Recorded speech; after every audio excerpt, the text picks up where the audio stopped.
पंजाबियत का मान धक्केशाही बंद करो नौकरियां का प्रबंध करो कोरोना मुलाजम एकता ठेकेदारी बंद करो नौकरी का प्रबंध करो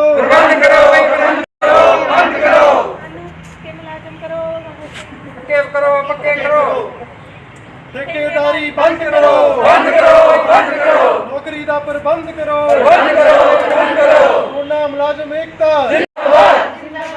कोरोना मुलाजम एकता साडा हिक साडा हक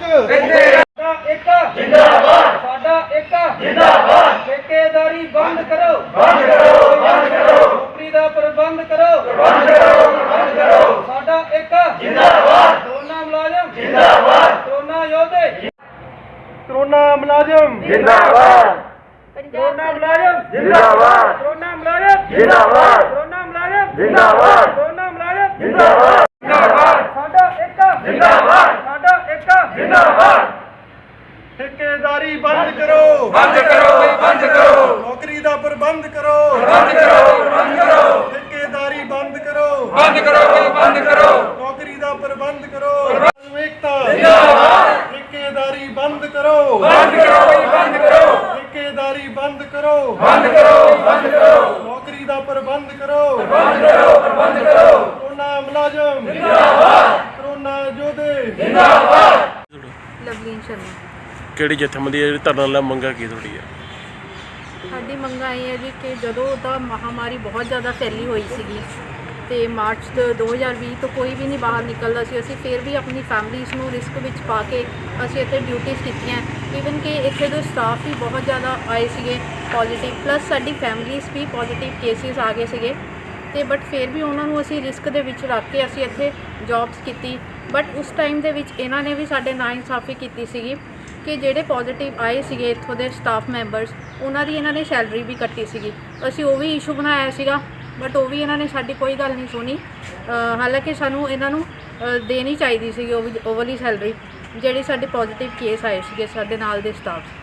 ਕਿੰਨੀ ਸੈਲਰੀ ਮਿਲੀ ਤੁਹਾਨੂੰ? ਸਾਡੀ ਸਾਰੀ ਕੱਟ ਗਈ ਸੀਗੀ ਉਸ ਮੰਥ ਦੀ। ਹੁਣ ਕਿੰਨੀ ਸੈਲਰੀ ਆਉਂਦੀ ਤੁਹਾਨੂੰ? ਹੁਣ ਤਾਂ 8000 ਆਉਂਦੀ ਹੈ। ਹੁਣ ਤੁਹਾਨੂੰ ਜਿਹੜੇ ਜੋਬ ਜੋ ਨਿਕਾਲੇ ਗਏ ਆ ਕੀ ਕਹਿਣਾ ਚਾਹੁੰਦੇ ਸਰਕਾਰ ਨੂੰ? ਹਾਂਜੀ, ਜਿਹੜਾ ਤੁਹਾਨੂੰ ਜੋਬ ਜੋ ਕੱਢਦਾ ਆ ਕੀ ਕਹਿਣਾ ਚਾਹੁੰਦੇ ਸਰਕਾਰ ਨੂੰ? ਕੀ ਕਹਿਣਾ ਚਾਹੁੰਦੇ ਸਾਨੂੰ ਕੱਢਤਾ ਹੈ। ਸਾਨੂੰ ਅਸੀਂ ਇਹ ਕਹਿਣਾ ਚਾਹੁੰਦੇ ਹਾਂ ਕਿ ਜਿੱਦਾਂ ਸਾਡਾ 3 ਮੰਥਸ ਦਾ ਪਹਿਲਾਂ ਸਾਡਾ ਠੇਕਾ ਵਧਾਇਆ ਗਿਆ, ਬਟ ਹੁਣ ਚਾਹੇ ਸਾਡਾ ਠੇਕਾ ਵਧਾਇਆ ਜਾਵੇ, ਚਾਹੇ ਸਾਨੂੰ DC ਰੇਟ 'ਤੇ ਕਰਨ, ਚਾਹੇ ਸਾਡੀ ਇਹ ਮੰਗ ਹੈ ਕਿ ਸਾਨੂੰ ਪੱਕਾ ਕੀਤਾ ਜਾਵੇ, ਹਾਲਾਂਕਿ ਸਾਨੂੰ ਕੱਢਿਆ ਨਾ ਜਾਵੇ। ਸਾਡੀ ਇਹ ਮੰਗ ਹੈ। ਅਮਰਜੀਤ ਆ ਜੀ। ਕਿਹੜੀ ਜਥੇਬੰਦੀ ਹੈ ਤੁਹਾਡੀ? ਕਿਹੜਾ ਕੀ ਮੰਗਾ ਕੀ ਧਰਨਾ ਲਾਇਆ ਤੁਸੀਂ? ਸਾਡੀਆਂ ਜੀ ਇਹ ਮੰਗਾਂ, ਅਸੀਂ ਪਿਛਲੇ 1.5 ਸਾਲ ਤੋਂ ਇੱਥੇ ਕੰਮ ਕਰ ਰਹੇ ਹਾਂ। ਕਰੋਨਾ ਦੇ ਟਾਈਮ ਦਾ ਜਦੋਂ ਕਰੋਨਾ ਆਇਆ ਸੀ ਉਦੋਂ ਕੋਈ ਵੀ ਇੱਥੇ ਕਿਸੇ ਨੇ ਵੀ ਸਾਥ ਨਹੀਂ ਸੀ ਦਿੱਤਾ। ਜਿਹੜੇ ਸਾਡੇ ਕਈ ਮੁਲਾਜ਼ਮ ਇਹੋ ਜਿਹੇ ਸਾਰੇ ਨਹੀਂ ਕਹਿ ਸਕਦੇ, ਕਈ ਮੁਲਾਜ਼ਮ ਐਸੇ ਸੀ ਜਿਨ੍ਹਾਂ ਨੇ ਸਾਥ ਨਹੀਂ ਦਿੱਤਾ। ਅਸੀਂ ਉਸ ਔਖੇ ਵੇਲੇ ਕੰਮ ਆਏ ਹਾਂ ਤਾਂ ਸਾਨੂੰ ਸਾਡੀ ਇੱਕੋ ਮੰਗ ਇਹਨਾਂ ਦੇ ਹੱਥ ਜੋੜ ਕੇ ਸਰਕਾਰ ਕੋਲ ਕਿ ਸਾਨੂੰ ਪੱਕੇ ਤੌਰ 'ਤੇ ਇੱਥੇ ਸਾਨੂੰ ਸਾਰਿਆਂ ਨੂੰ ਪੱਕਾ ਕੀਤਾ ਜਾਵੇ। ਕਿਉਂਕਿ ਦੇਖੋ ਅਸੀਂ ਉਸ ਟਾਈਮ 'ਚ ਕੰਮ ਕੀਤਾ ਜਦੋਂ ਸਾਰਿਆਂ ਨੇ ਇੱਕ ਦੂਜੇ ਦਾ ਸਾਥ ਛੱਡ ਦਿੱਤਾ ਸੀ, ਤਾਂ ਸਾਹੀ ਕਹਿੰਦੇ ਵੀ ਸਾਨੂੰ ਉਸ ਚੀਜ਼ ਦਾ ਮੁੱਲ ਦਿੱਤਾ ਜਾਵੇ। ਕਿ ਖੁਦ ਦੀਵਾਲੀ ਆ ਗਈ, ਅਸੀਂ ਦੀਵਾਲੀ 'ਤੇ ਅਸੀਂ ਆਦੇ ਖੁਸ਼ ਘਰੇ ਜਾਈਏ, ਕਿਉਂਕਿ ਸਾਨੂੰ ਸਾਡੇ ਕੋਲ ਕੋਈ ਵੀ ਰਿਟਰਨ 'ਚ ਲੈਟਰ ਨਹੀਂ ਹੈਗਾ ਵੀ ਤੁਸੀਂ ਕਿੰਨੇ ਟਾਈਮ ਤੱਕ ਹੋ, ਕਿੰਨੇ ਟਾਈਮ ਤੱਕ ਨਹੀਂ। ਸਾਨੂੰ ਹਰ ਰੋਜ਼ ਲਾਰੇ ਲਾ ਰਹੇ ਆ ਕਿ ਤੁਸੀਂ ਇੰਨੇ ਟਾਈਮ ਤੱਕ ਆ ਜਾਓ, ਇੰਨੇ ਤੱਕ ਆ ਜਾਓ। ਸਾਡੇ ਕੋਲ ਰਿਟਰਨ 'ਚ ਕੁਛ ਵੀ ਨਹੀਂ ਹੈਗਾ ਵੀ ਤੁਸੀਂ ਕਿੰਨਾ ਟਾਈਮ ਕਰਨਾ ਕੰਮ, ਕਿੰਨਾ ਸਾਨੂੰ ਕੁਛ ਨਹੀਂ ਪਤਾ ਸਾਡੀ ਸੈਲਰੀ ਕਿੱਥੋਂ ਆਊਗੀ ਕਿੱਥੋਂ ਨਹੀਂ। ਕਿਉਂਕਿ ਪਿਛਲੇ 30 ਤਰੀਕ ਤੱਕ ਸਾਡੇ ਕੋਲ ਲੈਟਰ ਸੀਗਾ ਵੀ ਤੁਸੀਂ ਕੰਮ 'ਤੇ ਆਓ, ਅਤੇ ਸਾਡੇ ਕਈ ਡਾਟਾ ਐਂਟਰੀ ਆਪਰੇਟਰਸ ਹੈਗੇ ਆ, ਉਹਨਾਂ ਦਾ ਵੀ ਸਾਡੇ ਕੋਲ ਕੋਈ ਰਿਟਰਨ 'ਚ ਲੈਟਰ ਨਹੀਂ ਹੈਗਾ। ਉਹ 1 ਤਰੀਕ ਤੋਂ ਲਗਾਤਾਰ ਅੱਜ 20 ਤਰੀਕ ਹੋ ਗਈ ਆ, 19 ਤਰੀਕ ਤੱਕ ਕੱਲ੍ਹ ਰਾਤ ਤੱਕ ਕੰਮ ਕਰਕੇ ਗਏ ਆ। ਅਸੀਂ ਇਸ ਚੀਜ਼ ਤੋਂ ਦੁਖੀ ਹੋ ਕੇ ਅੱਕ ਕੇ ਅਸੀਂ ਹੜਤਾਲ ਕੀਤੀ ਹੈ ਵੀ ਸਾਨੂੰ ਕੁਝ ਰਿਟਰਨ ਦੇ ਵਿੱਚ ਦਿੱਤਾ ਜਾਵੇ।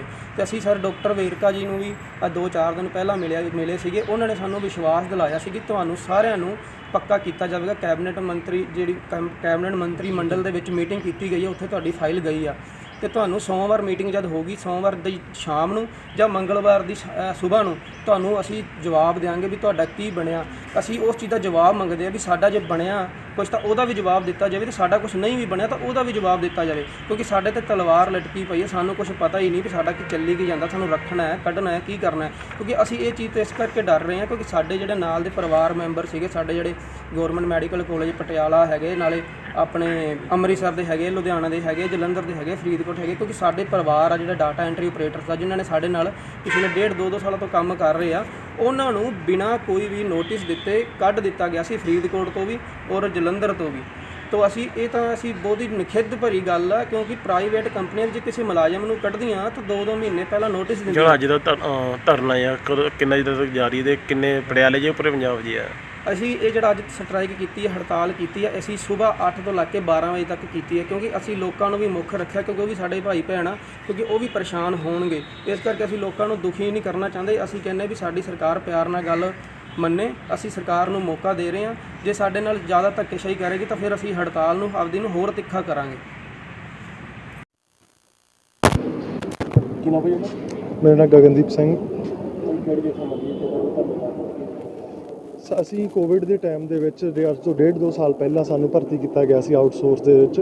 ਉਸ ਤਹਿਤ ਅਸੀਂ ਉਸ ਟਾਈਮ ਦੇ ਵਿੱਚ ਇੰਨਾ ਔਖੇ ਸਮੇਂ ਦੇ ਵਿੱਚ ਸਰਕਾਰ ਦੇ ਨਾਲ ਖੜ੍ਹੇ ਹਾਂ, ਪਬਲਿਕ ਲਈ ਖੜ੍ਹੇ ਹਾਂ, ਸਟੇਟ ਲਈ ਬਹੁਤ ਕੰਮ ਕੀਤਾ। ਅਸੀਂ ਉਸ ਟਾਈਮ ਇੱਕ ਦਿਨ ਦੇ ਵਿੱਚ ਪ੍ਰਤੀ 14,000 ਤੋਂ 15,000 ਟੈਸਟ ਅਸੀਂ ਇਹਨਾਂ ਨੂੰ ਕਰਕੇ ਦਿੱਤੇ ਆ। ਇਸ ਦੇ ਤਹਿਤ ਸਾਡੇ ਕਈ ਮੁਲਾਜ਼ਮ ਵੀ ਕੋਵਿਡ ਪੋਜ਼ਿਟਿਵ ਹੋਏ ਆ। ਅਤੇ ਉਸ ਤੋਂ ਬਾਅਦ ਅਸੀਂ ਹੁਣ ਵੇਰਕਾ ਸਾਹਿਬ ਨੂੰ ਮੁਲਾਕਾਤ ਕੀਤੀ ਸੀਗੀ। ਉਹਨਾਂ ਨੇ ਸਾਨੂੰ 2 ਵਾਰ ਮੀਟਿੰਗ ਹੋਈ ਹੈ। ਉਹਨਾਂ ਨੇ ਸਾਨੂੰ ਆਸ਼ਵਾਸਨ ਦਵਾਇਆ ਸੀ ਤੁਹਾਨੂੰ ਆਊਟਸੋਰਸ ਤੋਂ ਕੱਢ ਕੇ ਅਸੀਂ ਸਰਕਾਰ ਤਹਿਤ department of medical education research ਦੇ ਤਹਿਤ ਠੇਕੇ 'ਤੇ ਲਿਆਂਦਾ ਜਾਏਗਾ। ਤੁਹਾਡੀ ਮੰਗ ਇਹ ਜੋ ਸੋਮਵਾਰ ਜੋ ਮੀਟਿੰਗ ਹੋਈ ਸੀ ਕੈਬਨਿਟ ਦੀ ਉਹਦੇ ਵਿੱਚ ਰੱਖੀ ਜਾਏਗੀ। ਬਟ ਇਸ ਦੇ ਉਲਟ ਕੁਛ ਨਹੀਂ ਹੋਇਆ ਕਿ ਸਾਡੀ ਕੋਈ ਮੰਗ ਨਹੀਂ ਰੱਖੀ ਗਈ। ਇਸ ਦੇ ਉਲਟ ਜੋ ਫਰੀਦਕੋਟ ਅਤੇ ਜਲੰਧਰ ਤੇ ਲੁਧਿਆਣਾ ਦੇ ਲੈਬਸ ਦੇ ਵਿੱਚੋਂ ਡਾਟਾ ਐਂਟਰੀ ਆਪਰੇਟਰ ਤੇ ਮਲਟੀਟਾਸਕ ਵਰਕਰ ਨੂੰ ਬਰਖਾਸਤ ਕਰ ਦਿੱਤਾ ਗਿਆ। ਉਹਦੇ ਤਹਿਤ ਅਸੀਂ ਅੱਜ ਸਾਡੀਆਂ ਕੋਵਿਡ ਦੀਆਂ 7 ਲੈਬਾਂ ਜਿਹੜੀਆਂ ਪੰਜਾਬ ਸਰਕਾਰ ਦੇ ਤਹਿਤ ਆਉਂਦੀਆਂ ਨੇ, ਪੰਜਾਬ ਸਟੇਟ ਦੇ ਵਿੱਚ ਜੋ ਵੀ ਸਰਕਾਰੀ ਟੈਸਟ ਕਰਦੇ ਨੇ, ਉਹ ਸਾਰਿਆਂ ਨੇ 8 ਤੋਂ 12 ਵਜੇ ਤੱਕ 4 ਘੰਟੇ ਦੀ ਮੁਕੰਮਲ ਬੰਦ ਕਰਕੇ ਕੋਵਿਡ ਟੈਸਟਿੰਗ ਬੰਦ ਕਰ ਦਿੱਤੀ ਗਈ ਆ।